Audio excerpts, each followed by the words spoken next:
स्वरूपिणी स्वादिष्टानां भुजगता चतुर्भक्तमनोहरा शूलाध्यायुष संपन्ना पीतवर्णादिगर्भिता मेधोनिष्ठा मधुप्रीता बन्दिन्यादि समन्विता तद्यानासक्त हृदया काकिनी रूपधारिणी मूलाधाराम्बुजारूढा पंचवक्त्रासि संस्थिता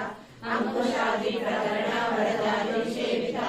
मुक्तोदना सप्तचित्ता साकिन्यम्बा स्वरूपिणी आज्ञा चक्राब्जनिलया शुक्लवर्णा षडानना आज्ञा संस्था हंसवती मुख्य शक्ति समन्विता हरिज्ञानेक रसिका माकिनी रूपधारिणी सहस्रदल पद्मस्था सर्ववर्णोपशोभिता सर्वायुधरा शुक्ला संस्था सर्वतोमुखी सर्वोदरा प्रीतचित्ता शाकिन्यम्बा स्वरूपिणी स्वाहा सदा मतिर्मेधा श्रुति स्मृतिरनुत्तमा पुण्यकीर्ति पुण्यलभ्या पुण्यश्रवण कीर्तना तुलोमचाचिता बन्धमोचनी बन्धुरालका।